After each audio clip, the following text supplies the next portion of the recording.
Assalamualaikum warahmatullahi wabarakatuh. Alhamdulillahirabbil alamin wassalatu wassalamu ala asyrofil mursalin sayyidina Maulana Muhammadin wa ala alihi washabihi ajmain amma ba'du. Ingkang sangat kula hormati iki Kiai Haji Idris iki Pakde kawula paman napa lah istilahnya nek teng Jawa. Wonten niki wonten Kiai Sekathah, wonten Kiai Said, Kiai Ama wau dijemput Mas Aziz niki. Kula teko tok pun ganjaran kula sak gunung Uhud. Mergi wis ponakan sing apik, dienggo kongkonan yo nurut. Kula niku sakjane ngangge hukum akhlak tok niku ganjaran kula pun kuwat. Saya kemarin malam Rebo nderekno kersane Mbah Mus teng Rembang, paginya ngaos tafsir di rumah. Itu satu-satunya pengawasan yang paling saya seneng, saya ketua di situ.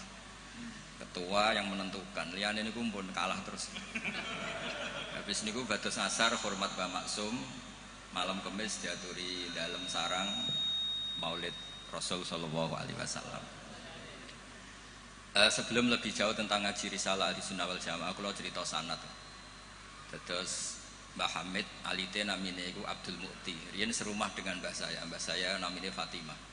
Mbah kula niku abahe namine Abdul Khaliq alite, tapi gede-gede dados Idrus. Jadi Fatimah binti Idrus bin Umar niku mbah kandung kula. Nah, Mbah Hamid bin Abdullah bin Umar. Terus potongan wali niku pun mulai alit. Terus Gus Samar pindah dadi wali pun terlambat mergi. Mas Ahmad bakat wali niku pun ketok mulai alit. Terus mboten saged pencitraan. Tapi karena kuota wali zaman akhir sedikit, mungkin bisa ada kesempatan. Berdasar KKN mangke diajukan. Berdasar KKN. Karena wali itu menedek wali, nabi saja bisa berdasar KKN. Nabi Harun itu harusnya agak nabi. Tapi barokah Nabi Musa itu alsaq pelak. Niku minta jubir. Jadi ono nabi proposal nggih wonten. Wong sak niki cerita rileks mawon. Kula ngomong serius ya sungkan Mbah Idris. Niki nggih Pakde kula, nggih guru kula riyen bapak kula niku mesti sowan Mbah Hamid. Riyen semaan teng Mbah Hamid mesti bapak kula. Pergi nggih wau nggih disebut mantu ya. Mbah kula misanan nih bapak kula mantu. Terus kula niku cerita Nabi Harun niku harusnya agak nabi. Berhubung Nabi Musa niku alsaq, pelat niku ngendikan ketika jadi rasul niku pertama diangkat jadi rasul menghentikan. Ya Allah, saya ini pelat. Wa akhi Harun huwa afsahu minni lisanan fa arsilhu ma yarid ayusaddiqun. Sing pinter ngomong niku dulur kula Harun. Dados nak kula misale tenan alim, sing pinter ngomong Mas Ama. Niku saged, Gus. Siap. Nggih setuju nggih. Ya ngono iku ya ana cerita ngoten iki ya ana. Terus ana nabi iku dadine nabi iku diajukan. Wonten SK. Dimintakan SK. Allah nggih dituruti mawon. Qala sanasuddu adudaka bi akhika. Ya wis saiki Harun tak angkat dadi Nabi Musa. Tapi nabi kok proposal iki digo kalah-kalahan. Nabi Musa niku adike Nabi Harun. Fi bae iktikaf munajat untuk kitab Taurat. Kaum menyembah anak pedhet. Ngono ku ya diwamuk pancen nabi. Takdim nabi kan wajib. Nggih, takdim nabi niku. Nggih, takdim nabi niku wajib. Berhubung Nabi Harun dadine nabi lewat nabi sinten? Musa. Niku deret-deret tenan. Sampai Nabi Harun ngendikan la takhud bil khiyati wala biras. Jadi salah kaum iku timbang nyalano awake dhewe repot, nyalano wong liya. Mulane nek ana wong tukang nyalano wong liya niku ya rontok ana sanate. Tapi tetep salah wong dekne ora nabi ya ngoten. Mergo Nabi Musa niku ora iktikaf teng Turi Sina. Mestinya ketika kaumnya salah itu beliau juga ikut salah karena ada nunggoni proses bermasyarakat. Tapi wong ana sing dipasrahi mendingan nyalano sing di pasrah. Kowe opo wae tak tinggal munajat nganti kaum nyembah berhala. Jawabe Nabi Harun nggih gampang, wis tak kandhani tapi ra ngandel. Purune mek nabi sing asli mboten kados kula. Dadi lan nabroha alai akifina hatta yarji'a ilaina Musa. Mana nak sampean gelem apik mau ambek Mbah Hamid tok, nak ambek Mbah Idris ora gelem kowe bangsa Israel. Nak kowe wong Islam tenan ambek Mbah Hamid yo kepen dadi wong apik, dipimpin Mbah Idris kepen dadi wong apik. Termasuk sing ben nak pun dikiai ini Mas Amak, Mas Aziz kudu gelem dadi wong apik. Nak brengkel ngenteni Mbah Hamid wangsul, berarti kados Bani Israel. Niki mukadimah sekaligus pressure. Pressure nak ngaku ahli sunnah wal jamaah minimal ilmune ya sakmene iki. Ora tau mondok kok ngake ahli sunnah napa? Wal jamaah. Akhirnya Nabi Harun dadi nabi. Mergo pinter ngendikan, wa akhi Harunu wa afsahu minni lisan. Mulane riyen wonten tiyang ya terkenale wali duka indawa. Niku ya kathah sing butuh penerjemah. Terus niki nek jenengan angsal nggih niki kula angkat dadi napa? Mutarjem napa? Mpun niku guyon tapi ilmiah. Terus nomor kali, apapun baiknya tentang ahli sunnah wal jamaah, orang itu tidak boleh serius mempertahankan ahli sunnah wal jamaah, nggak boleh serius. Karena serius itu memancing perlawanan. Sehingga Nabi ngendikan inna hadzal dina matinun fa'ughilu fihi birifqin. Agama ini ideologinya mantap, logikanya mantap, maka kawallah dengan santai saja, yang rileks. Saya beri analogi begini, 2 tambah 2 itu kan 4. Perlu nggak kamu ngotot kampanye 2 tambah 2 4? Nggak perlu kan? Karena kebenaran 2 tambah 2 4 itu kebenaran yang mantap. Jadi sampean ra usah mati-matian belo ahli sunnah sampai menafikan yang lain, terus mengadili yang lain. Itu cara sekarang malah kontraproduktif, karena menjadi ideologi yang mengancam, bukan ideologi yang merangkul. Sehingga guru-guru kita, mulai Bapak kula piyambak, Mbah Mun, Mbah Hamid, niku ketemu kelompok macam-macam nggih mboten terlalu ketok ekstrim. Bukan karena ngakui, tapi memang itu tidak produktif. Bangsa seneng tukaran, seneng geger itu tidak produktif. Karena inna hadzal dina matinun fa'ughilu fihi birifqin. Agama ini sudah aman, sudah bagus, maka kawallah dengan halus. Ya kayak orang kampanye di Indonesia tentang pentingnya makan nasi, orang tahu semua lah, tidak usah kamu cerita gizinya nasi gini, asupan nasi fungsinya gini. Orang sudah tahu lah fungsinya apa? Nasi. Begitu juga fungsinya madhab ahli sunnah apa? Wal jamaah. Satu madhab yang sanadnya jelas, akurasinya jelas. Nah saya tak cerita tentang sanadnya Mbah Hamid. Mbah Hamid dulu diantaranya tentu ngaji sama abahnya sendiri, Kiai Abdullah. Karena itu sudah babul ilm, darul ilm, sudah komunitas ilmu. Di antaranya beliau pernah ngaji juga di Kiai Khalil Harun. Kiai Khalil Harun masih pernah mbah-mbahnya Mbah Maimun. Terus ngaji sama Mbah Dimyati di Termas. Mbah Dimyati itu adik kandungnya Kiai Mahfud At-Turmusi. Jadi kalau sanadnya Mbah Hamid pakai Termas ya Mbah Hamid, Kiai Dimyati At-Turmusi, lalu Mbah Mahfud Termas, terus Sohibul Anas Sayyid Abi Bakar Sato, terus Sayyid Ahmad Zaini Dahlan. Sayyid Zaini Dahlan ini gurunya Syekhona Khalil ketika mondok di Mekah. Jadi semuanya ketemu, termasuk Mbah Siddiq dulu ngaji, Mbah Siddiq sini, keluarga sini ngaji sama Syekhona Khalil, itu langsung ke Sayyid Zaini Dahlan. Ya. Pun nomor gimana? Oh, kesimpulan. Nah, kenapa sanad itu penting? Begini, saya beri analogi. Tag itu liar. Karena tag itu mau tidak mau harus pakai lafaz. Kata-kata itu bisa jami'un likulli afrodi. Ini sekaligus mukaddimah untuk ukholnya Mbah Hamid. Makanya ketika Mbah Hamid dipuji sebagai pakar usul fikih, beliau juga ngaji Jamul Jama, itu saya senang. Karena di situ nanti ada taqyidul mutlak bil muqayyad atau taqyidul am bil mukhassis. Saya ulang lagi ya, itu penting. Karena jika lafaz umum itu ditetapkan sebagai umum, maka akibatnya, saya ulang lagi.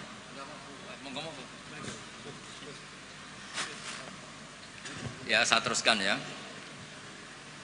Andai kan tidak ada sanad keulamaan, saya ulang lagi. Kalau tidak ada sanad keulamaan dan orang memahami Quran dengan letterlet, apalagi dengan harfiah, apalagi orang ini, kelompok ini berjanji tidak akan menambahkan sedikit pun apa yang ada di Quran, maka tingkat menyesatkannya itu bahaya sekali. Bukan sekedar bahaya sekali.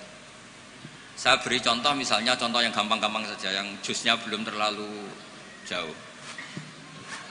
Wa antasma'u bainal ukhtaini illa ma qad salaf. Di antaranya kita tidak boleh nikah perempuan, misalnya Anda menikahi Mbak Sri gitu, sekaligus nikahi adiknya. Wa antasma'u bainal ukhtain. Itu jelas di Quran hanya menyebut wa antasma'u bainal ukhtain.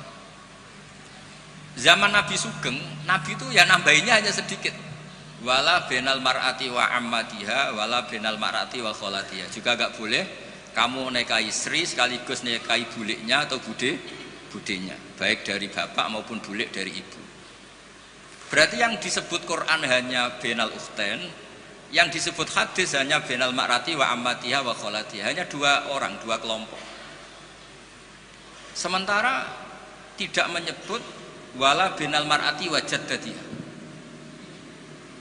Kemudian orang-orang fikih yang muktabar semuanya sepakat tidak boleh nikahi perempuan dan orang yang ada hubungan mahram. Sehingga ada kaidah dua perempuan yang andai kan salah satu itu lelaki kok tidak boleh nikah, maka tidak boleh dinikahi satu lelaki fi nikahin wahid. Artinya kalau ada orang kampanye hanya megang Quran tidak lebih tidak kurang, berarti dia hanya mengharamkan al-jam'u bainal ukhtain. Itu betapa bahayanya dalam Islam. Terus orang nikah Sri dan budenya, orang nikah istri dan mbahnya, mbah dan cucunya, kayak apa bahayanya. Mereka sudah pongah berkampanye tidak boleh menambahkan apa yang ada di Quran. Tapi barokahnya ngaji sama mas saya, termasuk tadi Mbak Hamid ngaji Jamul Jame, di situ ada kaidah ilmu namanya balaghah. Wala wa antasma'u bainal ukhtain tu mimba bi itlaqil ba'di wa iradatil kul. Jadi atau itlaqul juz wa iradatil kul.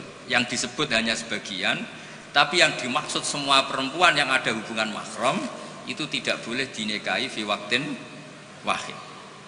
Nah, hal seperti itu kan kayak keren. Orang kampanye kembali ke Quran, tidak mengurangi dan tidak menambahi. Tapi terus kayak apa bahayanya ketika orang hanya berpegangan wa antasma'u bainal ukhtain. Maka ciri utama ahli sunnah itu maknani Quran dan hadis itu berdasar sanad. Ya seperti yang saya terangkan tadi. Kalau saya misalnya saya ngaji Mbah Mun ngaji Mbah Karim ngaji Syekhona Khalil, Mbah Hamid ngaji Mbah Dimyati, Termas Mbah Dimyati ngaji Mbah Mahfud, Mbah Mahfud ngaji Sayyid Abi Bakar Sato, Sohibul Li'anah, beliau ngaji Sayyid Zaini Dahlan. Atau di sini keluarga besar Mbah Siddiq, kalau pakai buyut-buyut misalnya Mbah Siddiq ngaji Syekhona Khalil, ketemu di Sayyid Zaini Dahlan, terus sampai Syekh Utsman Ad-Dimyati sampai Rasulullah Shallallahu Alaihi Wasallam. Nah, pemanaan ini penting. Lafadz itu nggak boleh mengikat. Makanya kata Ibnu Hajar Al-Asqalani, jika Anda terikat oleh lafadz, orang basuh wajah tidak sempurna itu nggak apa-apa, tangan yang nggak sempurna nggak apa-apa, karena yang ada itu wailun lil aqabi minan nar.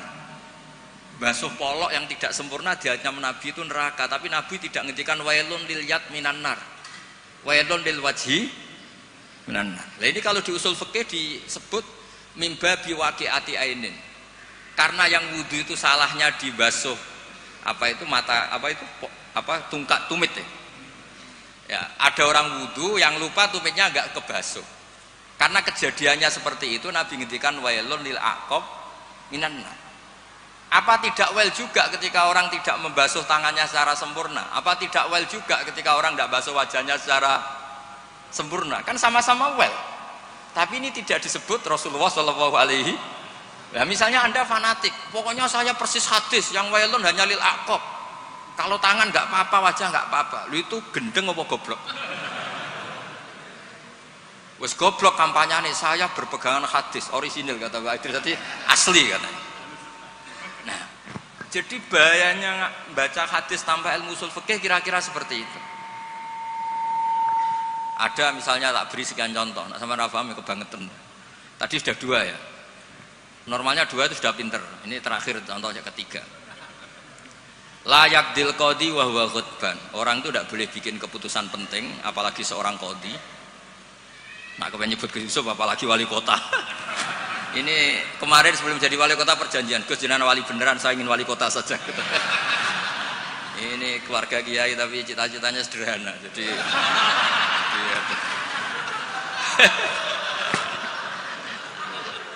itu bisa, itu kalau dalam madzhab tasawuf itu, kalau saya Mbak Idris Gus sama ingin jadi wali betul, tapi beliau sederhana sekali ingin jadi wali apa? Kota.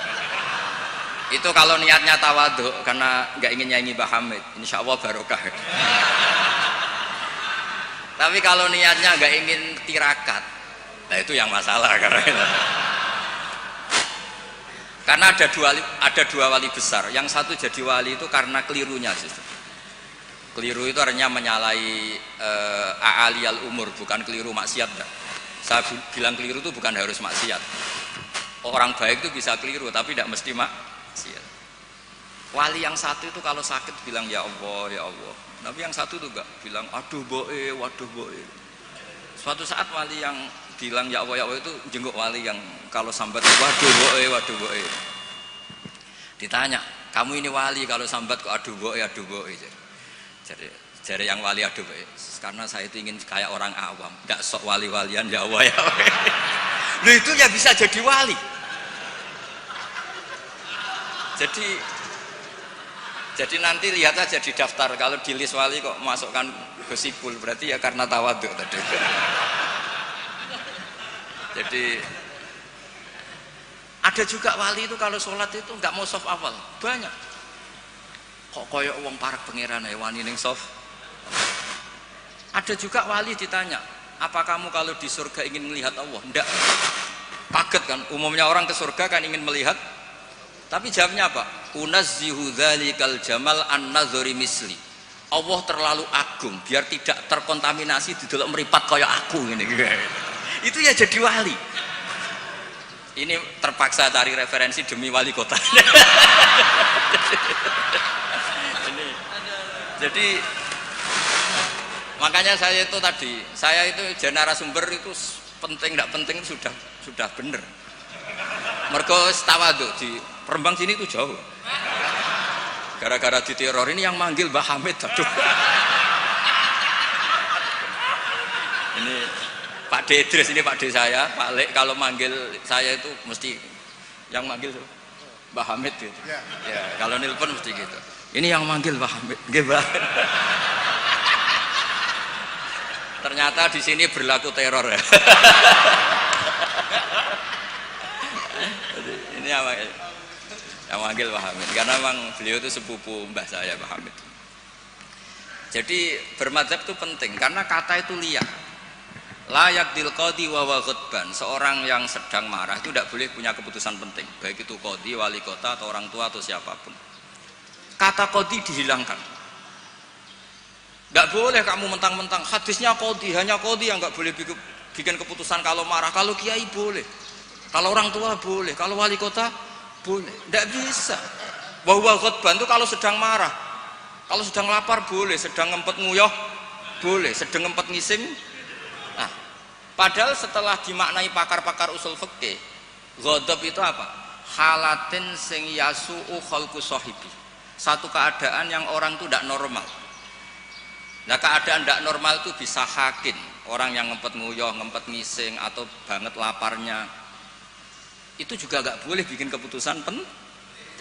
Jadi ghadban bukan lagi dimaknai marah, tapi apa? Satu keadaan di mana orang tidak sedang baik-baiknya. Makanya Imam Syafi'i masyhur itu, kamu jangan rembukan sama orang yang besok nggak ada yang dimakan, itu ruwet otaknya itu. Lung sidang madrasah ambek guru-guru sing bar diamuk bojone, wah itu error gitu. Sidang madrasah ambek uang sing sesuk kudu bayar kredit. Mesti tak kok sepundi madrasah saya ini pun ngaten mun saya.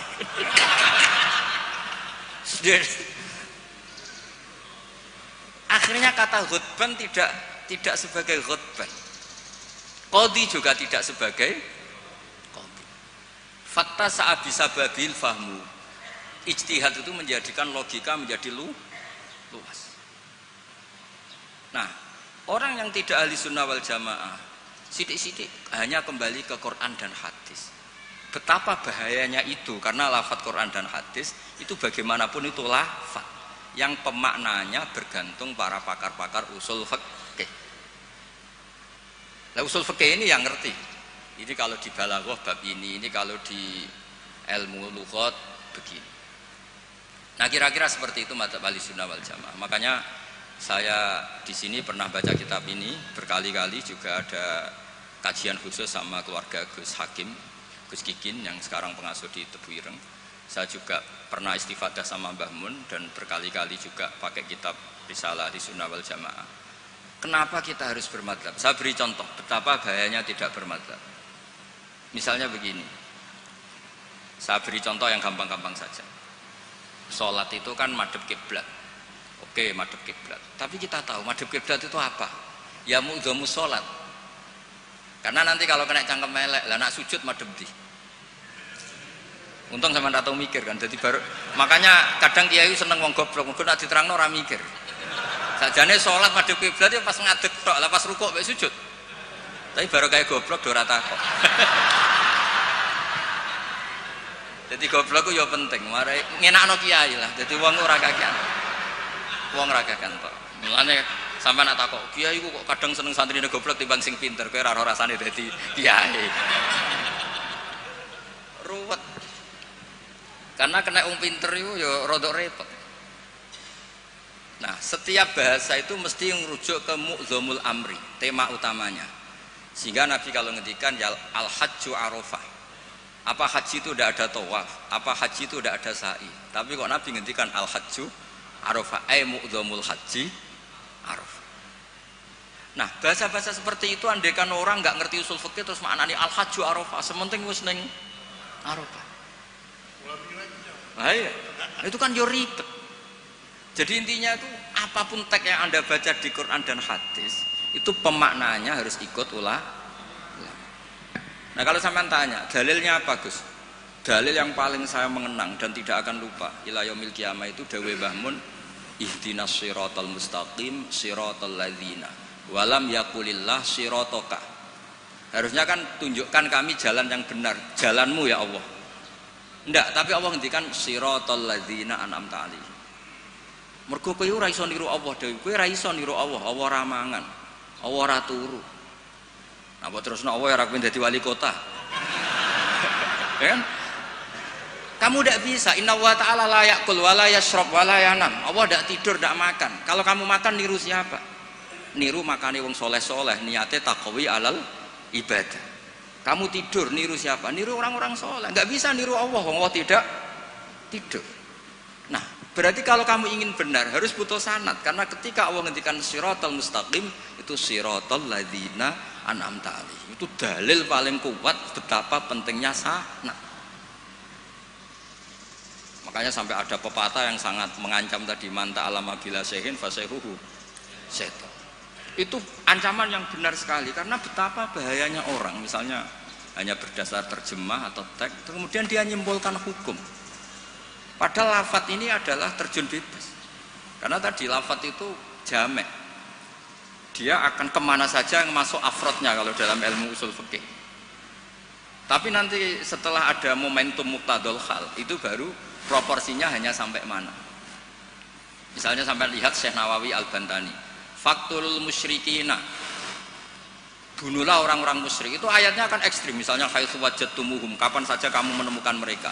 Tapi sampai lihat di Syekh Nawawi, al-musyrikin ayna kitsina khosotan, yang melanggar perjanjian, atau al-muharibin, yang merangi kamu. Tidak semua orang musyrik boleh kamu perangi, karena ada musyrik-musyrik yang wa in janahu lisalmi fajnah laha wa tawakkal Allah. Lafadznya umum tapi harus proporsional. Kalau sampean contoh ini gak paham, tak kayak contoh yang paling mesti kayak paham. Nak paham kebangetan. Kamu kalau istri kamu sedang seneng-senengnya, wes sama sampean karep opo tak turuti. Opo wae? Jebule terusin, aku ben wayoh, Dik. Terus, yo ojo iku. Jare opo wae kan gitu. Ya kan? Jadi semua lafadz mamin amin illa wa yukhassas, tidak ada kata am kecuali yadkhuluhu takhsis, kecuali ada takhsis. Misalnya kamu seneng sama istri, wis adik kemana-mana berdua, kowe apa nak ngising berdua. Jadi lafadz-lafadz, lah ya artinya kalau ada lafadz umum ning Quran hadis mesti ada mukhassis. Ma min amin illa wa yadkhuluhu takhsis. Sama seperti di tafsir Jalalain, innallaha ala kulli syai'in qadir, tidak memasukkan yang mukhal. Tidak boleh ada pertanyaan gini, ayak diruwahu ta'ala ayyud hibadatahul aliyah, apa Allah mampu menghilangkan zatnya yang agung? Ya tidak boleh. Kudroh hanya tata alaku bil mumkinat, tidak boleh kudroh ta'aluk sama mukhal. Apa Allah kuasa menjadikan 1 ditambah 1 itu 13? Ya Allah kok bocah goblok. Tidak bisa. Kudroh itu hanya ta'aluk sama yang mungkin. Karena Allah ala kulli syai'in qadir, ala kulli syai'in qadir, wali kota ya iso dadi nabi, ya repot. Ya ora iso ditutup. Iku sebarang mukhal. Paham ini? Yus ngono iku ahli sunnah wal jamaah. Nek wis pinter nganti ngono iku ahli sunnah wal jamaah. Mpun iki deal ya. Ya mpun, sekolah tak maca kitab mpun niku sing ngono terus. Mungkin sing jawab jubire wis selesai perjanjian. Kan Nabi Musa niku adike Nabi Harun. Terus Nabi Musa dadi nabi, ngajono proposal kakake dadi nabi. Tapi tugasnya jubir. Nah, kula mbek Mas Sama pernah sepuh Mas Sama. Dadi niki mpun. Dadi mungkin sing jawab sampean tangklet. Sing gampang teng kula, sing angel teng sama. Terus nggih. Karena kula ki mpun kiai sing makruf lah. Terus ora usah dites. Yang ngetes itu sing latihan kiai. Ya jadi kula niku pun melewati tes-tes itu sudah.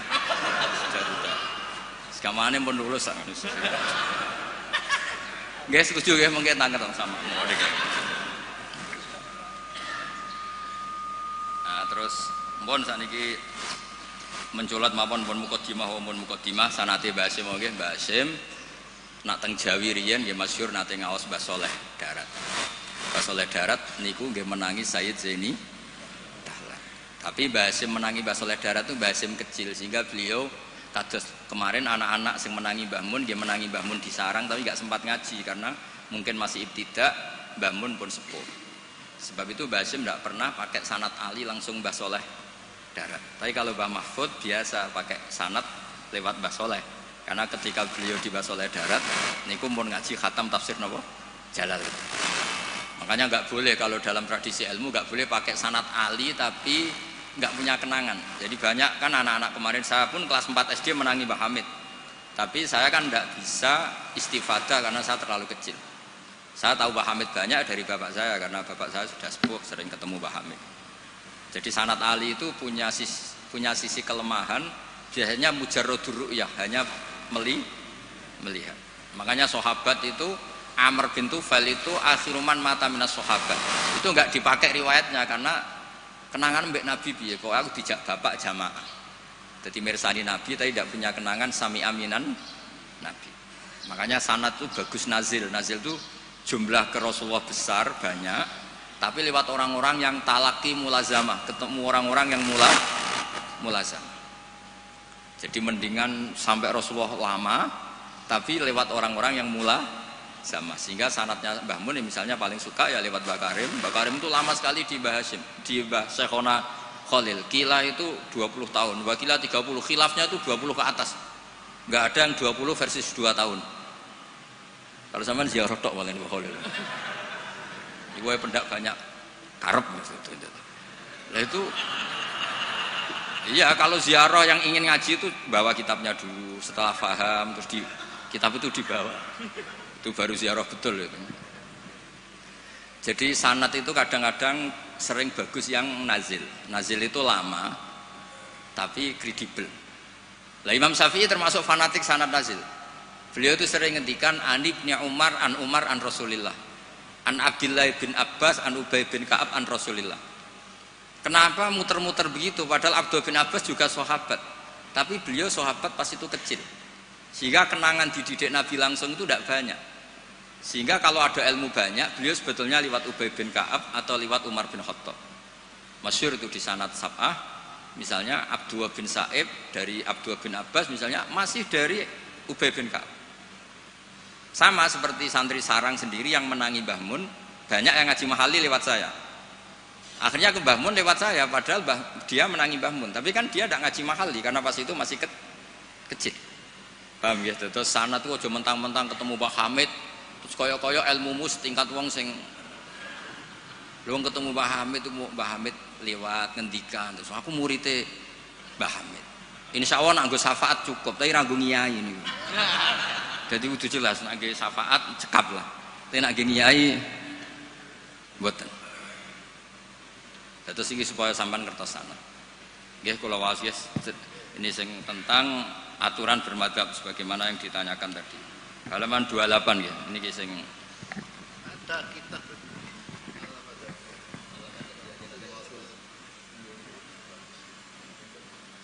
Al-Madadiyah punya kitab Al-Jiniyah. Dan akhirnya kan sebenarnya Al-Madadiyah nanti berakhir Al-Jiniyah. Kalau dimulai dari gak bermadzhab, lama-lama tidak beragama, ya kan? Nah, ya sekuler kan akhirnya ya dimulai dari Allah Madhafiyah, lama-lama Allah Diniyah. Ya jadi jelas tadi ya, jadi dimulai apa? Sanad. Di sini diterangkan Bismillahirrahmanirrahim 28. Jubir takut jubir ya. Fi bayani wujubit taklid liman laisa lahu ahliyatul istihad. Orang wajib ikut bagi yang tidak berkemampuan istihad. Wajib taklid, wajib ikut.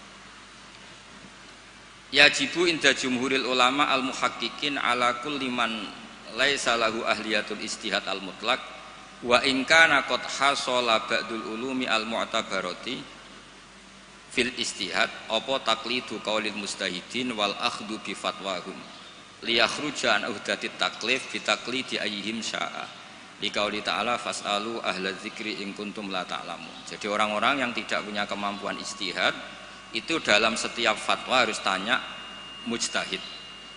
Lah tanya itu artinya wajib ikut.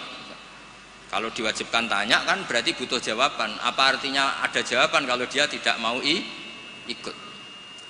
Fa'u jabat su'ala ala man lam ya'dalik. Allah mewajibkan tanya bagi yang tidak tahu itu. Wadhalika taqlidun li alimin wa huwa amun li kullil mukhatabin.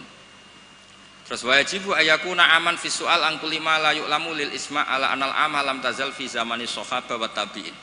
Ini yang unik dari Mbah Hasyim. Beliau ngendikan zaman sahabat pun banyak yang awam. Karena sahabat yang baru Islam sehari dua hari, banyak sahabat juga yang punya kultur tertentu, tahu-tahu Islam, belum tahu kultur yang Islami. Sehingga orang awam mulai zaman sahabat juga banyak. Sama tak cerita nih, sahabat itu ya kadang lucu. Jadi sholat itu pas sholat itu kenalan. Jenengan tiang putih, kalau tiang lekok misalnya. Terus, cara saya yo nyuwun nomor WA, jadi itu kenalan. Sampai akhirnya Allah nurunaken wa qumu lillahi qanit. Ya piye ada di kampung kalau ketemu orang nggak kenal kan kenalan. Jadi pas sholat jamaah jejer wong yang nggak kenal ya kenalan. Jadi jangan nyuwun WA. Jangan kira semua sahabat langsung tahu Islam, kan ada yang qoribu adin bil Islam. Akhirnya Allah nurono wa qumu lillahi.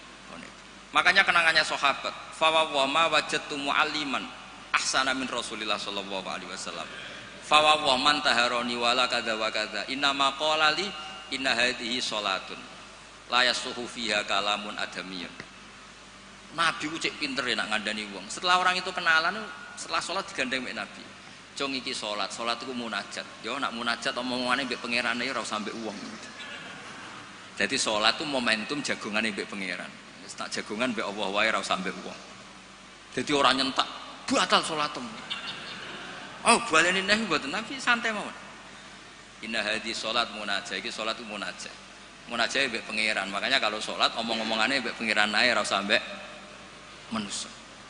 Makanya si sahabat tadi terus kenang, saya tidak menemukan pengajar sebaik Rasulullah, karena cara menyampaikan tidak lewat bentak, tidak lewat marah, tapi ngandani seperti itu. Jadi ya dulu sahabat itu ya biasa, sholat terus kenalan ya biasa. Karena qoribu ahdin bil Islam. Ketika ada tayamum, mereka juga agak ngerti tayamum itu hanya cukup wajah dan yaden. Ada yang yatamarraham guluk-guluk gitu. Karena dikira kayak mandi, kalau mandi junub harus rata, tayamum juga harus rata. Jadi sampai anak orang fahaman, itu kancane nggih kathah, riyen sahabat nggih kathah sebetulnya. Mulane kula niku kadang dadi wong pinter yo getun. Mergo kula bolak-balik pinter. Wong goblok ku yo pinter. Karena saya nyontokno. Ngaji tafsir ku angel. Nggih dari bareng angel iku pinter. Berarti wong bodoh iku pinter. Karena nggih dari barang angel. Jadi saya ulang lagi kan, ngaji itu angel apa enggak? Angel. Nggih dari barang angel lu pinter apa goblok? Pinter. Berarti wong goblok iku pinter. Maka berbahagialah yang goblok karena hakikate pinter. Tapi saya tidak mau pinter yang jenis ini saya. Dia kan mikir negara itu ruwet, ya kan? Ngindari barang ruwet berarti pinter. Tapi tidak usah teruskan, sing nantang ruwet berarti.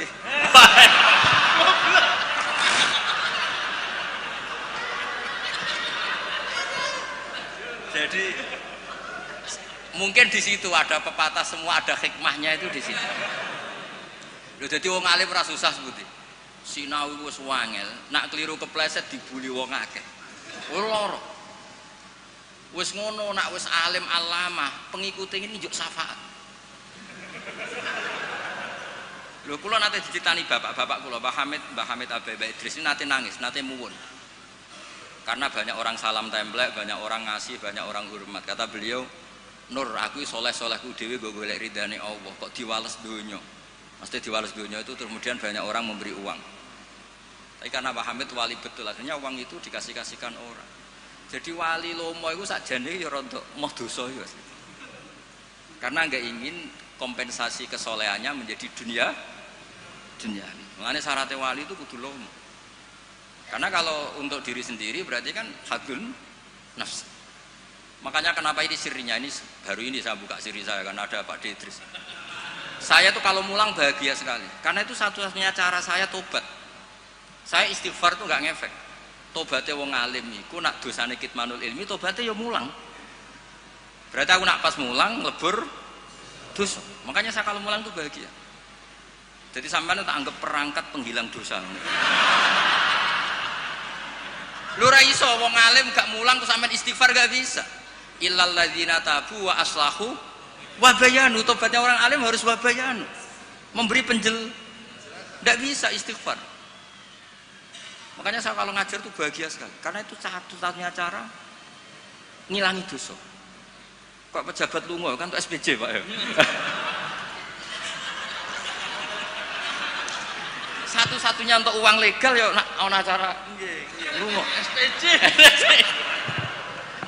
Wong alim ya gitu, sama sebenarnya pola sosial itu sama. Ini buatan guyon ini tenang. Kenapa kalau saya ngajar tuh bahagia sekali? Karena itu cara saya untuk menghilangkan dosa. Dosa kitmanul ilm. Makanya semua ulama kalau ngajar tuh bahagia sekali. Yang ngajar tidak harus seperti ini ya, kayak Pak Hamid lewat akhwal, ada yang ngajar lewat akwal, ada yang ngajar lewat mauidhah, tapi semua perangkat itu untuk tabyin, untuk memberi penjelasan. Dulu Pak Hamid itu kan punya mercy, uangnya banyak dan semua orang menghormati. Ada orang agak drengki, agak iskal, itu jare wali kok nikmati dunia. Singkat cerita orang ini dijak naik mercy-nya Pak Hamid, disuruh megang gelas, masyhur cerita itu. Megang gelas penuh air. Kata Pak Hamid, ini pegang nggak oleh kocak. Engkau melaku be aku. Naik mercy, kursinya juga longgar, gak dosoan. Muter-muter Pasuruan. Terus Pak Hamid tanya, enak mercy saya? Enak sepunti ora kober, njogo gelas ben mboten kocak. Jare Pak Hamid, ya wis ngene iku hubunganku mbek Allah, sing tak jaga iku ridane Allah ning aku. Aku iku wis ora roh donya. Ya kayak kamu naik mercy tapi fokus jaga gelas air tadi. Jadi wali-wali itu untuk duniawi itu sudah tidak ngefek karena punya masyhul, punya syaghil. Ya seperti saya itu kata orang banyak itu misalnya ya, saya kata orang banyak itu terkenal, saya tidak tahu terkenal pada tidak tahu. Yang saya jaga hubungan Allah dengan saya. Kalau saya betul orang alim harus mulang, kalau saya betul orang bodoh harus ngaji. Tapi ngaji pek sampean kan berat. Ngaji pek Gus Ipul kan ya lucu. Misalnya PP aku ngaku goblok tawadhu terus gawe ikhya Gus ulang. Kan wong yo lucu kan. Sajane kula nggih kepengin tawadhu. Lah napurun kula tak mbutuh ikhya Gus tak teng jenengan. Akhirnya pilihannya kan loro, ngaku alim wajib mulang, nah ngaku bodoh kudu ngaji. Kalau mboten sombong misalnya kiai latihan terus kalau betul ikhya sing mriyang kiai ini nampa kulane. Sakake kan? Sakake misalnya sing ngaji kula niate kula tawadhu terus kiai ini terus mriyang. Ngaji ra ono sing gaji wae dadak mriyang perkara sing ngaji. Sampeyan tak critani, Zakaria Al-Ansori nganti alime ngoten mergo mangkel. Dadi mangkel itu ya ana sing barokah.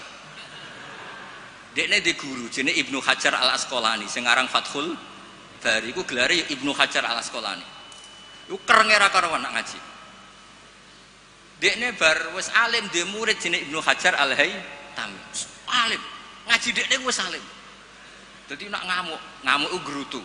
Wah semane zaman aku ngaji yo kangelan. Kok nak maca salah diwamuk. Saiki dadi kiai yo kangelan sinau mergo nak salah konangan muridku sing alim yo. Dadi ora kok berseneng saya Zakaria Al-Ansori. Mulane ketika ditanya, "Syekh, kenapa jenengan sealim itu?" Dukik tu bena hajaro ini, aku digebek watu loro. Mergo nak ape ngaji yo kudu sinau, ape mulang yo kudu sinau. Lah nak muridnya goblok kabeh kan seneng. Tenang.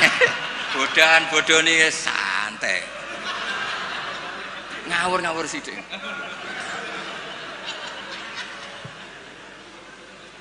Artinya ngene loh, siapapun yang merasa alim dia sebaiknya tidak usah ngaji, itu buatan tawadhu, itu ganggu. Mpun ngene itu. Mun iki deal nggih. Mun ngaji rilek-rilek mawon mboten usah koyo ya mempertahankan ahli sunnah apa? Jamaah biasa. Pokoke inna hadzal dina matinun fa'ughilu fihi birifqin. Agama ini sudah kokoh, sudah mantap. Kamu tidak usah berlebihan. Kamu tidak usah berlebihan kampanye 1 + 1 2 karena sudah mantap. Pun santai mawon. Ya santai mawon pun ngantel kula.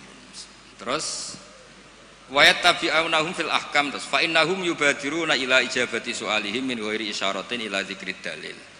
Karena yang tanya orang awam ya cukup dijawab, tidak menyebut dalil. Nah sekarang yang awam pun nak dijawab kiai ada hadisnya enggak? Definisi hadis ora roh tak kok. Kadang itu tanya, itu hadisnya sahih mbak enggak? Tak tanya, hadis itu apa? Aneh-aneh wong saiki ribet ya. Iya. Enggak, padahal di Bukhari banyak hadis. Ya ribet. Kalau sampean tanya, berarti nanti yang tanya juga termasuk orang yang bikin ribet. Sakjane wong takok iku rugi lho. Nak takok khas wong alim kok goblok kok takok. Nak kowe bodoh kok diduduh-duduhno.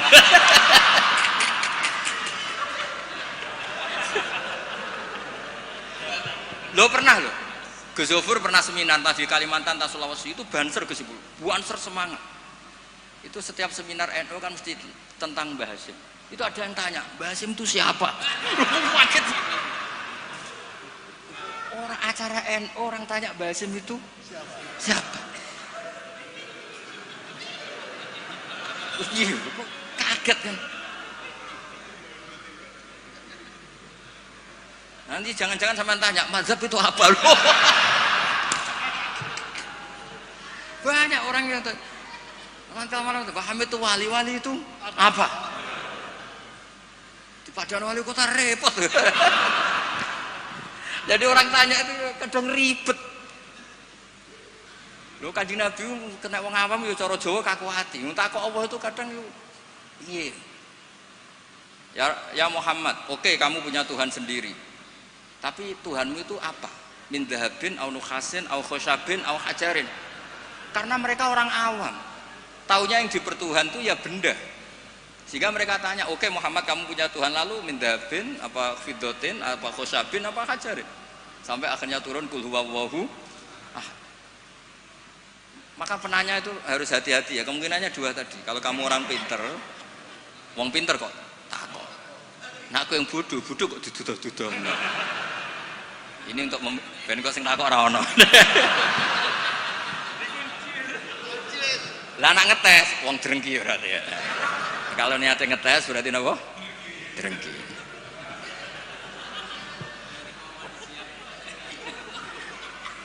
Boten rileks mawon niki kalian Pak De kula kalian keluarga niki. Boten enten sing santai mawon. Tapi mesti ngoten niku. Fakana isma'an ala tibail ami lil mustahid wali anna fahmal ami minal kitab was sunnah saqitun an haizil i'tibar. Jadi orang awam apapun memahaminya Quran itu tidak dianggap. Bukan berarti kita tidak ngeregani orang awam, tidak, memang ya gak tahu. Ya bukan kita tidak ngeregani orang awam ya memang tidak nopo, tidak tahu. Iya atau belum tahu. Pokoknya memang ngeri. Kalau kita dengarin ngeri. Ya misalnya apa saja lah pertanyaan orang awam itu kan tentang agama, saya ulang lagi tentang agama itu ganggu. Ya apa? Ganggu. Atau apa itu pertanyaannya apalagi kesimpulannya. Tanya saja ganggu apalagi umpama takok kayak ketok gobloke umpama nyimpul kan. Ya sureng gitu. Ya kayak tadi saya beri contoh, kita kembali ke Quran dan hadis. Kata kembali itu kan setelah kemana-mana. Memangnya kita pernah kemana? Mulai kita Islam ya pegangannya Quran. Kok kita diajak kembali, memangnya kita pernah kemana? Iya. Kata kembali saja sudah masalah kan? Di mana-mana kata kembali itu sudah kelayaban kemana-mana. Terus diajak. Kita mulai kecil ya pegangannya Quran. Tidak pernah kemana-mana. Tidak kembali. Ya kembali kemana kan? Enggak, ini kalau model mantek ya, ini kan ya nggak usah kembali ya, memang kita tidak pernah kemana-mana ya kan, sederhana kan. Sudah kamu sekarang kembali apa sudah di situ? Kembali apa sudah di situ? Sudah di situ. Jadi sederhana, sebenarnya ngaji itu gampang. Illam yuwafiq afhama ulama ahlil haq al-akabir al-akhyar. Di sini disebut al-akabir al-akhyar. Ketika Mbah Hamid terkenal, Mbah Mun terkenal, Mbah Hasyim terkenal, itu penting, itu rencana Allah. Supaya orang kalau terkenal itu barokahnya itu diuji oleh publik. Jadi terkenal itu tidak perlu kamu hasuti. Kalau Allah menghendaki supaya ada konsensus, karena ulama ini butuh ijma'. Jadi enak anut wali yang terkenal dibanding wali versi-versinan. Paham ya? Ana wong misale nyuwun sewu rambutnya gondrong ning dhuwur gunung, ora tahu ketemu wong. Terus jare muridé iku sing mulang langsung Sunan Kali Jaga, tongkate Kali Jaga, klambine Antakusuma. Sing ngakoni mung wong loro. Wis wong loro oleh muni ngene, enggak semua orang tahu kalau dia wali. Waduh ribet.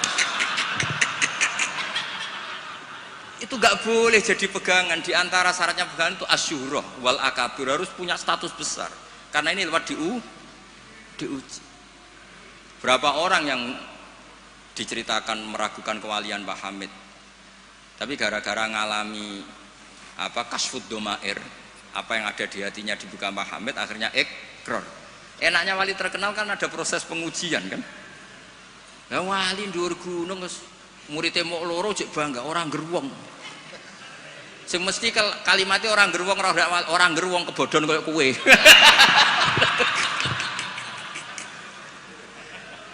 Itu kan kayak bakul jamu. Kowe tok sing tak kaya rego diskon, lainnya ndak. Tiap ketemu orang kamu saja yang tak kasih harga seginanya ndak.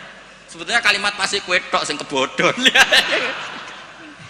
Nah, makanya butuh transparansi. Itu tidak hanya di birokrasi, tidak hanya di dunia ulama, semuanya butuh transparan supaya diuji. Makanya di sini Mbah Hasyim ngendikan ulama ahlil haq al-akabir al-akhyar.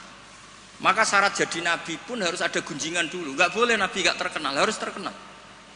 Sebelum dia lahir jadi gunjingan di Bukhairah, di Nasturo. Jadi komunitas di Syam semuanya gunjingkan nabi akhir zaman dengan definisi yang dimiliki masing-masing. Sehingga semua orang tuh ingin, itu dari mana? Orang mana? Terus kriterianya kayak apa? Sampai Khadijah karena beliau punya paman yang ahli Injil namanya Warokoh, tanya Nabi akhir zaman tuh begini-begini, definisinya begini-begini. Kalau nggak terkenal tahu-tahu muncul, nerangno definisi Nabi wes kangelan sampai.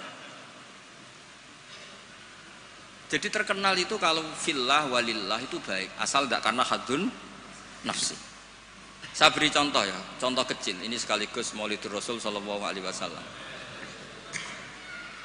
Ada orang yang imannya itu terlambat, namanya Ka'bul Ahbar. Banyak orang yang kebetulan nasibnya baik kayak Sayyidah Khadijah. Yang dia baca dari paman-pamannya, Nabi akhir zaman tudzilluhul ghamamah tuti'uhus sahaib. Fajrul jabini lailiyud dawai. Kebetulan yang dibaca itu. Karena yang dibaca itu dia nyuruh Maisarah.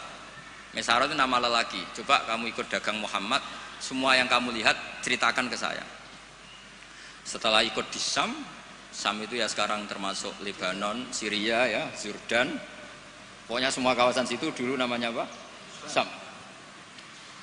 Karena itu yang persisnya itu entah mana, tapi ada yang bilang termasuk ya Palestina, Israel. Pokoknya semua situ dulu namanya apa? Syam.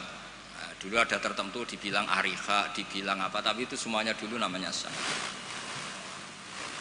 Ada pohon yang kalau ada Nabi itu mereaksi, Nabi itu nggak boleh mikir, ya nggak boleh tahu.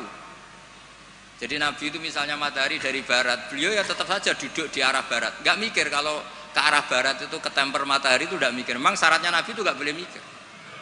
Memang dekat Allah sehingga semuanya, ya memang begitu. Makun tata drimal kita bualal iman. Kalau Nabi mikir kok otak adik, jumpafanku kapan ya? Supaya diarani Nabi carane piye? Makanya Nabi itu harus ummi itu tidak tahu apa-apa. Tapi di bab Nabi itu sifatu madkhin, bukan sifatu dzammin. Kalau kamu ummi kan sifatu dzammin.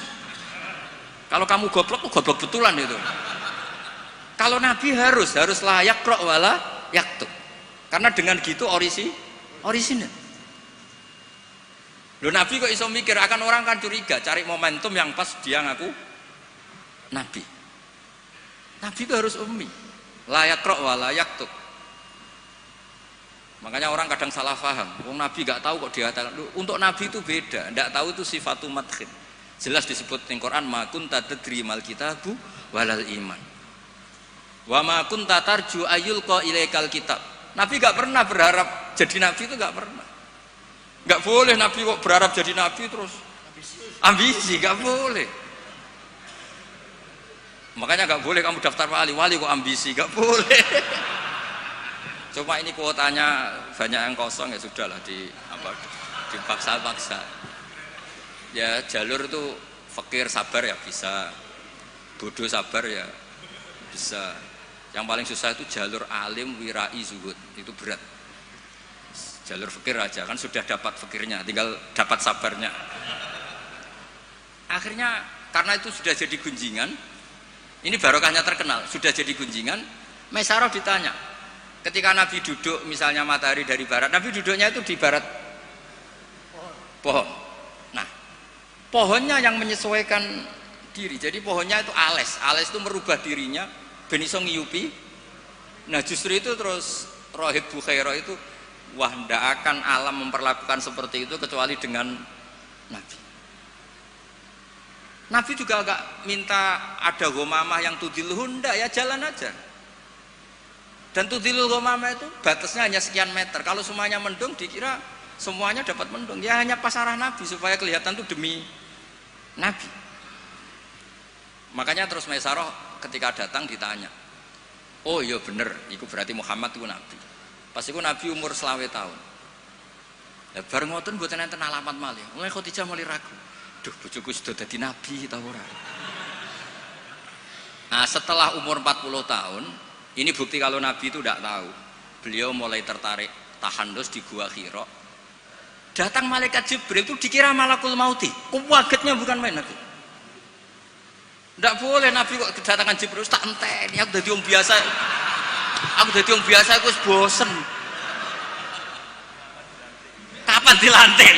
Itu nggak boleh, Nabi nggak boleh begitu, nggak boleh. Jadi Nabi kaget itu malah bener gitu. Makanya baru ketemu Jibril yang wedi luari dia. Yarjufu fuadu, kuwaget. Bilang ke Khadijah zamiluni. Enggak. Loh, kalau orang kan umumnya kan seneng. Jibril santai di suya udah diwong awam wis bosen. Enggak seperti itu. Clear nih guys, benten. Jadi Nabi itu enggak tahu. Makanya wahyu disebut fuj'ah, kaget. Dan Nabi kaget karena dianggap itu malakul maut.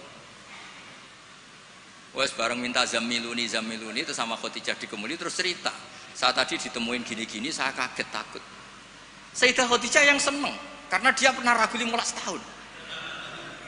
Tahu alamat kan umur Nabi 25, dapat Nabi 40. Sebenarnya bukan main, absyir katanya, kamu harus seneng. Fawwala yuzika wa abadan innaka la tasilur rahim wa tahmilul kalla wa takridhoifa wa tu'inu ala nawaibil haq. Sewenang Khadijah. Lo coba sepinter itu kalau dia agak belajar dulu tidak bisa. Kenapa bisa belajar? Karena sudah terkenal akan ada nabi akhir zaman. Akhirnya dikomunikasikan sama Waraqah bin Naufal, paginya ayo besok ikut ke Waraqah bin Naufal, ke paman saya. Itu di kitab Bukhari ada redaksi wakana nasroniyah. Qad wakana qad tanassara fil jahiliyah wa yaktubu bil injil wa yaktubu minal injil bil ibroniyah. Masyaallah ayaktub. Dia itu penginjil dan dia menguasai bahasa nopo Ibrani.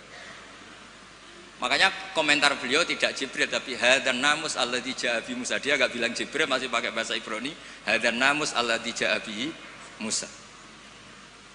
Dan syaratnya Nabi kudu diusir. Nah, ini yang agak berat. Tapi ya barokah, semua orang yang diusir kaya Nabi. Padahal diusirmu kok mertua mergo ngentekno donyane. Diusir kok mertua ngentekno donyane jare. Ketika Waraqah bin Naufal itu sudah ngakui kalau Muhammad ini nabi. Niku ngendikane lucu. Ya letani fi hajat an khina akhrajaka qaumuk. Aku sayang wis tuwek, cung umpama ijek kuat ngono. Andaikan saya nanti masih kuat, itu saya ingin bela kamu. La ansuron naka nasron muazzaron. Saya pasti membela kamu mati-matian. Nabi ya mboten ngerti, lagi-lagi tidak ngerti. Tapi saya ulang lagi, tidak ngerti yang sifatu madkhin. Nabi ngendikan awamu khrijiyahum. Kalau kiai-kiai sarang ya maknane itu khabar muqaddam mubtada awamu khrijiyah ana ta iku wong sing ngetono ingsun hum te kaumi. Saya ini Quraisy, saya ini terpandang, keluarga saya orang terhormat, masa iya kaum saya ngusir? Kan nggak kebayang ya, misalnya Gus Ahmad diusir wong Pasuruan, Putu Mbah Hamid, orang-orang terhormat kan nggak kebayang diusir. Makanya Rasulullah itu juga GR, masa iya saya ini anaknya Abdullah, anaknya Abdul Muthalib, orang terpandang kok di. Tapi Waraqah bin Naufal ngendikan, "Cung, aku wis tuwek, sayang saya tidak menangi kamu ketika kamu diusir." Lu coba kalau itu nggak ada bukunya, nggak ada referensinya kan nggak tahu. Terus Nabi Muhammad protes, awamu khrijiyahum, masa saya ngalami diusir. Terus beliau ngendikan, tidak ada orang yang seperti kamu illa udiya, kecuali dimusuhi. Wa iyyudrikni yaumuk ansurka nasron mu'azzaron. Andaikan saya menangi itu, pasti kamu saya bela. Ternyata akhirnya Nabi diusir, dan itu Waraqah tahu, Khadijah tahu. Maka menurut pakar-pakar tarikh, andaikan kita secara ngawur, secara objektif, kadang objektif yo ngawur, mergo terus gak sopan. Kadang objektif yo ono ngawur, mergo terus gak sopan. Awaluman amanah mutlaqan tuh pilihannya kalau ndak Khadijah itu Waraqah. Gak mungkin Abu Bakar kalau kita boleh ngelamak, boleh ngawur sidik-sidik. Karena pertama yang diceritani beliau Nabi itu Khadijah. Berarti awaluman amanah harusnya Khadijah karena pertama yang. Tapi pertanyaannya dibalik. Khadijah pas iman itu rodok-rodok mamang sebelum terkonfirmasi dengan Waraqah. Jangan-jangan Waraqah. Nah, terus akhirnya di kitab-kitab dibak berjanji supaya ngikuti adat-adat ulama, ya ngikuti adat-adat madzhabuna semua. Awaluman amanah minar rijal Abu Bakar wa minan nisa Khadijah wa minas sibyan Ali wa minal mawali Zaid bin Haris. Karena ahli sunnah wal jamaah itu gak kepengen objektif tapi ngelamak. Lho mumpung awaluman amanah mutlaqan kok ana skor. Makanya sekarang di pejabat juga mulai usum kan, pemimpin umum, pimpinan. Mereka kadang sing wakil itu rada izin dadi wakil itu. Supaya terhormat semuanya disebut apa? Pimpinan. Iya, ketua umum terus ketua itu sudah mulai berperadaban. Iya, ketua. Umumnya ketua. Iya. Umumnya ketua. Jadi ini cerita ya. Makanya kitab-kitab ahli sunnah wal jamaah itu nyebutnya itu awaluman amana minar rijal Abu Bakar wa minan nisa Khadijah wa minas sibyan Ali wa minal mawali Zaid bin Harisah. Andikan pertanyaannya agak objektif, yang mutlakon siapa? Dari sekian pemenang, yang pemenang sejati siapa? Mesti debatnya tuh antara Khadijah dan Waraqah. Tapi gue niku objektif sing ora bener, susah nganggo hukum adab ya ora usah kecangkeman. Akhirnya tadi awaluman amanah tapi dari kelompok rijal, dari kelompok nisa. Tapi secara logika, wong pertama yang diceritani Khadijah, dan ketika Nabi umur 25 nganti direwangi wong Maisarah ya karena sudah. Nah, tapi kalau itu dipakai, jangan-jangan Bukhairah, malah panjang lagi kan? Jangan-jangan Nas Turo, ya mungkin. Buktinya orang Raja Habasyah, ketika dia dibacakan surat Maryam oleh Ja'far bin Abi Thalib, dia langsung iman. Inna hadza wa ma nazala ala Musa lamin miskatin wahidah. Ini dengan yang dibawa Musa itu dari mata air yang sama, dari sumber yang sama. Kemudian dia juga iman. Daripada geger-geger ngono ora usah ngono, ana minar rijal, minan nisa, minas sibyan, minal mawali. Jadi ahli sunnah itu ulama yang enggak suka objektif kalau itu punya akibat ngelama. Kerepotan. Corong Jawa itu kerepotan, ribet. Misalnya orang wali terkenal terus urip ning daerah tertentu, tapi ning kono iku numpang iku lho, Karmen dhisik itu tanah sing dienggo tanahe Parman. Wali kok numpang kan ya ora enak. Ya cerita ngono iku ya objektif nyatane tenan awal-awale, tapi kono koyo wong drengki kan cerita gitu itu koyo. Jadi sebetulnya konstruksi nubuah itu panjang. Bahkan kalau di kitab Sirah Nabawiyah itu mulai Yaman kuno itu sudah ada diskusi Nabi akhir zaman. Nah, Ka'bul Akbar ini orang yang agak sembrono. Dia itu kitab yang dibaca itu Taurat, dan dia masyhur itu kan Al-Hadis Susani an Yasar bin Atha an Ka'bil Akbar satrusé ila sifron wahidan kana yaktimu wa idkhiluhus sunduk. Ka'bul Akbar itu menangi Kanjeng Nabi, tapi dia hanya punya dua data, maulidu bi Makkah wa hijratuhu Madinah. Lah dia data yang dia baca wa sultanuhu bisyam. Sentral Islam nanti itu di Syam. Lah Ka'bul Akbar itu tidak menangi kemenangan Syam. Rasulullah itu tidak menangi kemenangan Syam. Sehingga cara dia data ini kurang satu. Makanya dia belum Islam. Ketika Umar radhiyallahu anhu membuka Syam, berarti sudah masuk wa sultanuhu bisyam. Baru Ka'bul Akbar masuk Islam karena menurut dia datanya adalah jenis data yang memasukkan wasultanuhu bisa. Tapi data yang di Khadijah cukup tudhilluhul ghamama tuti'uhus sahaib. Jadi yo ribet. Tapi saya ulang lagi, tapi syaratnya Nabi tetap layak rok wa layak tub, supaya nggak ada ingin pelantikan, nggak ingin jaga citra. Jadi Nabi nggak ada proposal, nggak ada foto-foto. Ya sudah saya teruskan. Biar ngerti sampai nanti kalau suatu saat sampai ngaji tafsir kok ada ayat ma kunta tadri mal kitabu walal iman wa ma kunta tarju ayyulqa ilaikal kitab. Biar tahu betapa Nabi ini ummi yang justru jaga tingkat orisinilitas. Jadi umminya Nabi itu biar orisinil. Tidak terdikte oleh nafsu, oleh pikiran, oleh taktik, oleh strategi, tidak ada semua. Semuanya itu nubuwah. Makanya madzhab ahli sunnah apa walam takun nubuwatun muktasabah walau raqa fil khairi la aqobah balda kafadlu wa yu'tihi liman yasha ujallallahu waibul minan. Jadi syaratnya Nabi itu enggak ada ikhtiar. Dan ketika dikasih juga enggak boleh tirakat dulu. Ya sudah alami saja. Lho Nabi teng Gua Hira niku mboten tirakat kok jenengan mute mboten nggih sangu. Sangu bekal. Sehingga mboten rokokan. Ora kowe bekal terus Apa tafakur go rokok sak wes. Kok sudah tudut delok langit jare tafakur. Wah ribet go kopi sak tremos, go mie sak kerdus mboten ngoten. Ya tahannas, wa tazawwad. Ya tazawwad itu betul napa? Bekal. Betul sama. Pun kula terusno nggih. Engko sing takok mun mboten wani Mbak Idris aman. Fa inna kullu mubtadi'in wa dhalin yafhamu ahkamu al-batilah minal kitabi was sunnah. Awal dari kesesatan adalah orang langsung mengambil dari Quran dan Sunnah, tidak mengikuti panduannya ulama. Kayak tadi, misalnya ngambil Quran tok wa antasma'u bainal ukhtain. Yang haram itu hanya jam'u bainal ukhtain, yang lainnya ya enggak disebut di Quran, ya gendeng bareng. Walhal annahu la yuhni minal haqqi syai'a. Cara ngambil Quran tanpa ulama itu tidak bisa mendapatkan kebenaran sama sekali. Lah ini yang hebatnya Mbah Hasyim untuk solusi Indonesia. Wala yajibu alal ami iltizamu madzhabin fi kulli hadisatin. Tidak harus orang banyak itu ngikuti madzhab tertentu. Walawil tazama madzhaban muayyanan kama madzhab Syafi'i rahimahullah la yajibu ali al istimrar. Ketika sudah bermadzhab Syafi'i tidak harus dia selalu Syafi'i. Bal yajuzu lawul intiqal ila ghairi madzhabi. Dia boleh intiqalul madzhab.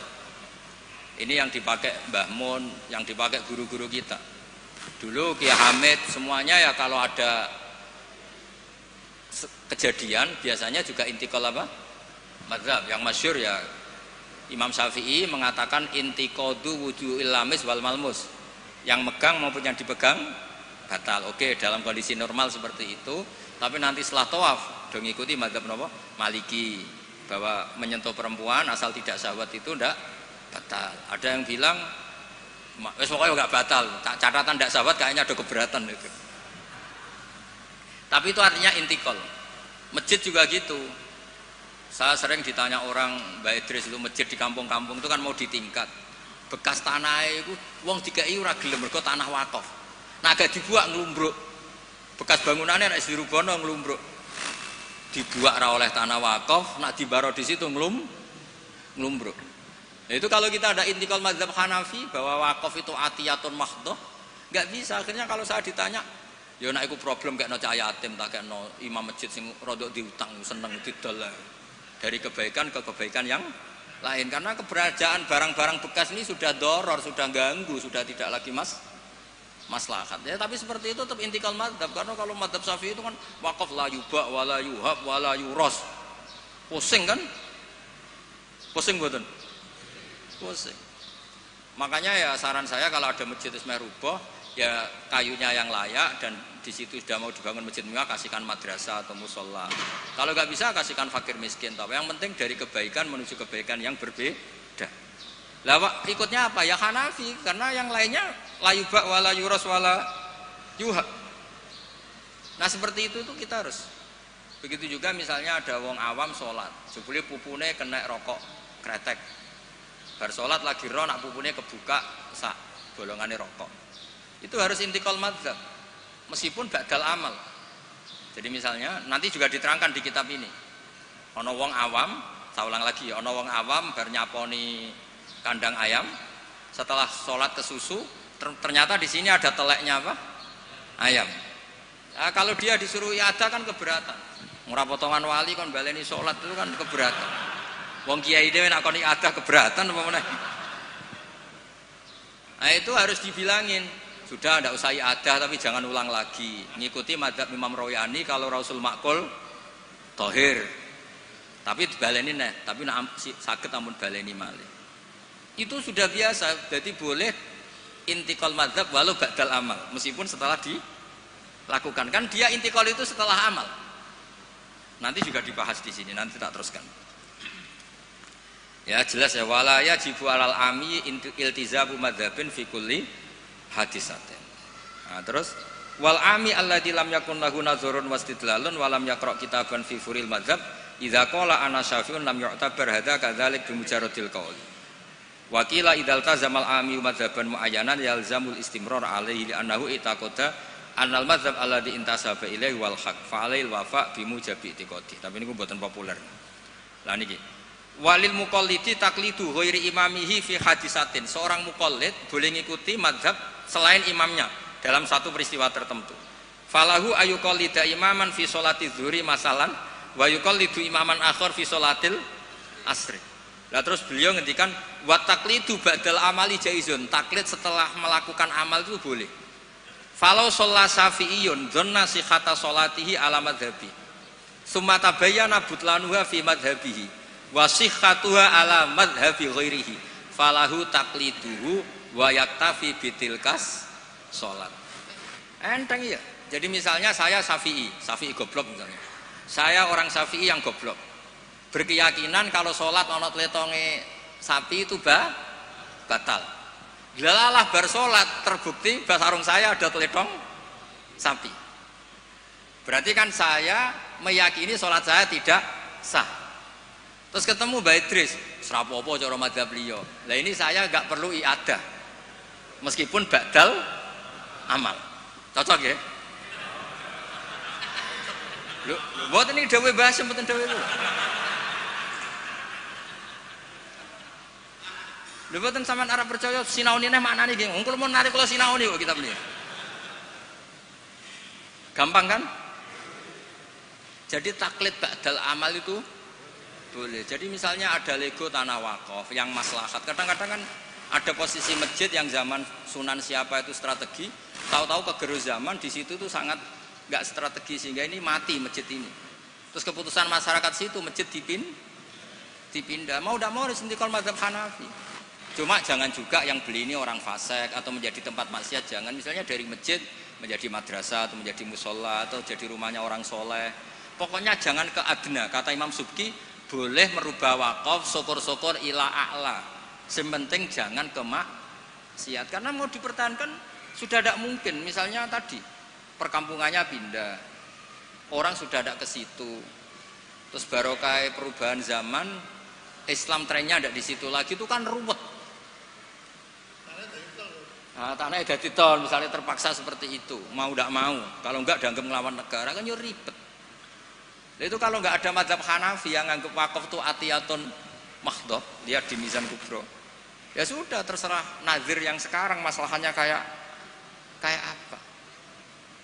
Itu kan banyak, saya tuh sampai bosen ditanya kiai-kiai kampung gitu. Rata-rata ya antara kiai kolot mbek kiai modern.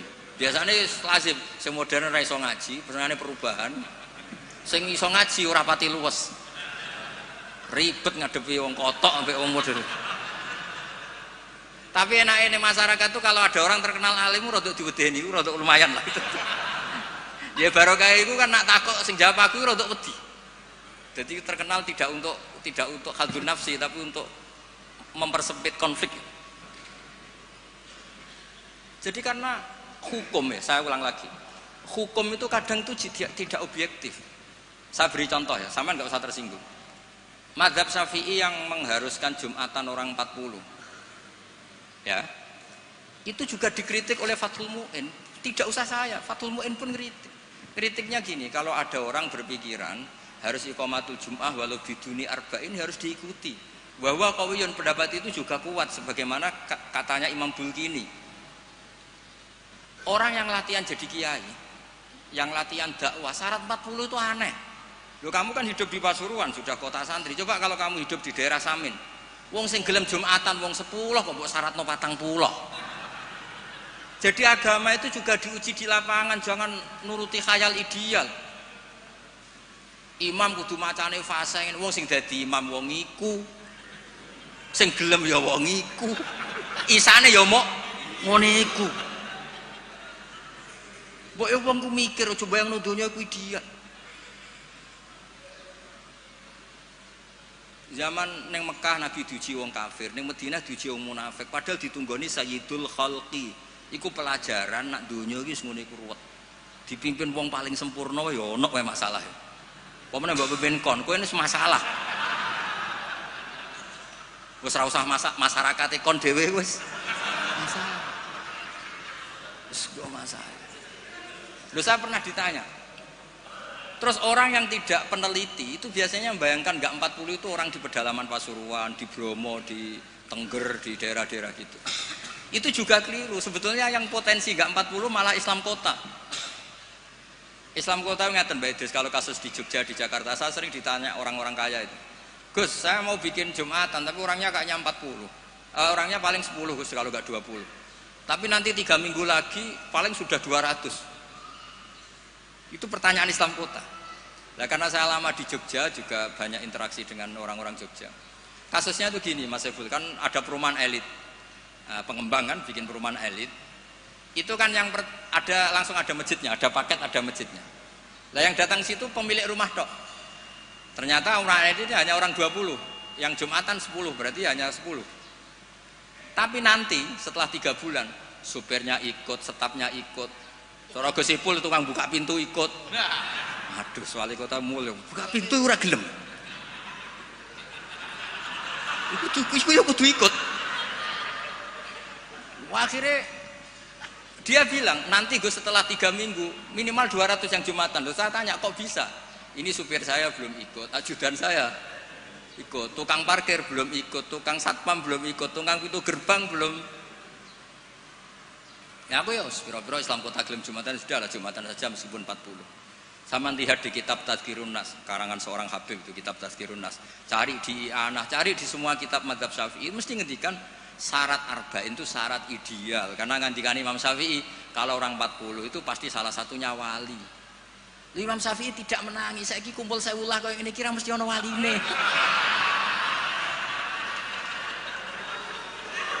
Iya kan? Imam Syafi'i gak menangi itu. Walau waktu adanya wali. Dulu itu saking banyaknya orang wali, orang soleh, tiap ada orang 40 pasti ada. Sekarang kalau orang ribuan pun ada jaminan kalau ada walinya. Kalaupun ada jalur istri juda, jalur fakir sabar, pun jalur-jalur itu. Nah, itu kan kata siapa mazhab Syafi'i itu absolut di ashabnya, tidak mesti juga. Karena di level lapangan itu beda di level khayal ideal. Kalau khayal ideal inginnya imam yang terbaik. Paham ya? Afqahuhum yang paling ahli baca, afqahuhum yang paling ahli fikih, asanuhum yang paling senior. Terakhir malah berat lagi, wa imamu qaumin wa hum lahu radun. Diimami orang yang semuanya menerima. Lha wae pilkada apa dadi imam? Disurvei sih. Jadi misalnya saya dengan Gus Ipul, survei dulu. Waliul Amri menang di urusan Waliul Amri, berarti menang wali kota. Kalau Aklam kayaknya menang saya misalnya. Ribet kan? Akhirnya kan poinnya 1 banding. Nah, tinggal poin terakhir wa imamu qaumin wa hum lahu radun, konsensus kan? Polling dulu. Polling dulu menang wali kota kan bisa bayar dulu. Kiai kan enggak bisa. Paling ngancam sira milih saya neraka. Repot kan? Kan repot jadi. Tapi nyatanya ini cerita, nyatanya di tradisi guru-guru kita tidak seperti itu. Banyak Sayyid Muhammad itu terkenal, beliau juga sering jadi makmum. Banyak wali-wali top yang kalau sholat kersane jadi makmum, yang jadi imam ya sering, jadi makmum ya sering. Akhirnya orang terus ya legowo saja, ya sendi sing gampang, gak usah repot.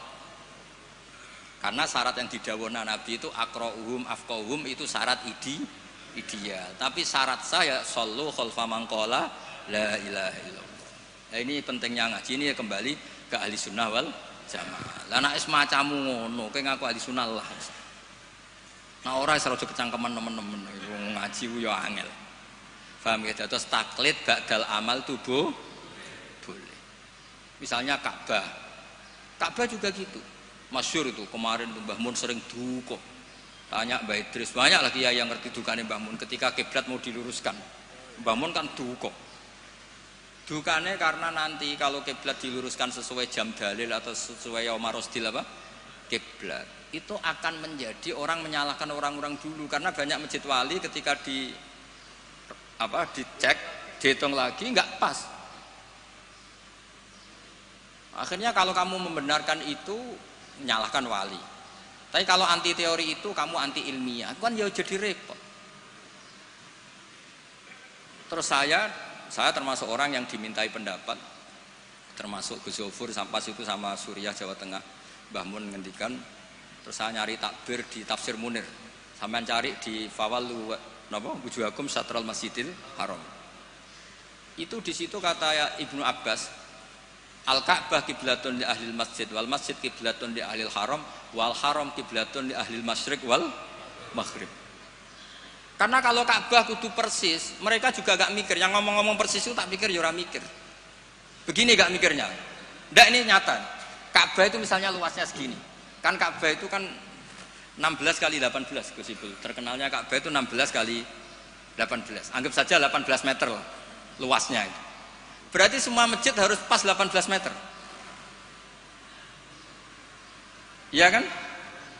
Ka'bah itu kan luasnya 18 meter, berarti luas masjid maksimal harus 18 meter. Sekali masjid kamu 20 meter, yang ujung sana madep mana juga? Mesle kan? Lah ya kan, misalnya ini Ka'bah, ini tak contohkan di tengah. Ini Ka'bah, terus kamu sholat di sini, berarti ya luasnya harus luas ini. Sekali kamu di sini, madep kiblat, kan nggak kena Ka'bah sama sekali. Kalau ingin berarti bentuk masjid harus cekung. Iya kan, mau tidak mau. Kalau ingin ke titik ini semua masjid harus apa? Cekung.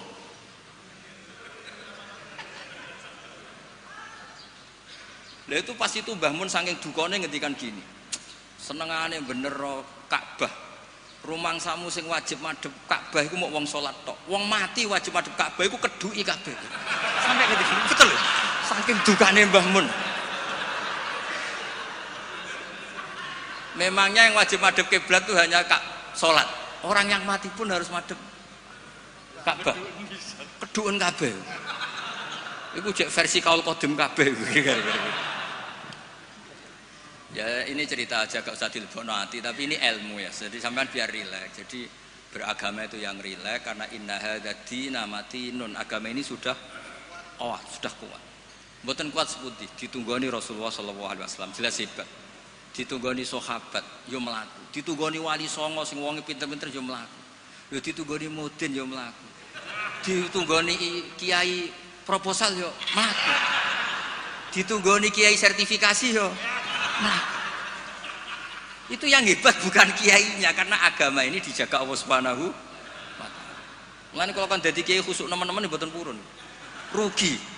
Agama wis dijaga pangeran. Kalau khusuk ora khusuk, bahkan saya jatuh sekalipun hadzal tetap matinun. Yang jatuh paling seorang bahak, bukan hadzal. Mana kalau ngiyai wis santai. Terus cara bapak ngoten. Ngiyai tenanan goblok-gobloke kiai. Kok saged, Pak? Lho inal huda wala apa tenanan. Wae mulang ya mulang. Wae mulang ya mulang. Mbah Mun ngandani saya juga gitu. Kowe nak mulang wis mulang ae, aja geman kepen minterno santri, demen kecewa. Wong kula mulang mulai dhisik nganti saiki sing goblok ya pancet goblok. Lah sing bakat pinter mboten kula ulang lah ya wis pinter. Lah ini prestasine kiai ning ndi ya ora roh. Ya ikhlas niku, mulane agar sekali gak ikhlas wis gak duwe prestasi. Jadi monggo matur kula niku agama iku wis matin itu kuat. Nggih ngoten niki cara kula niku. Pertanyaan sing dimun disimpen wae terserah jenengan, tapi wis kadung dipersiapno nggih satu saja supaya enggak ganggu keinginan. Nek kakean wau sakake sing takok Gus kemungkinane tadi.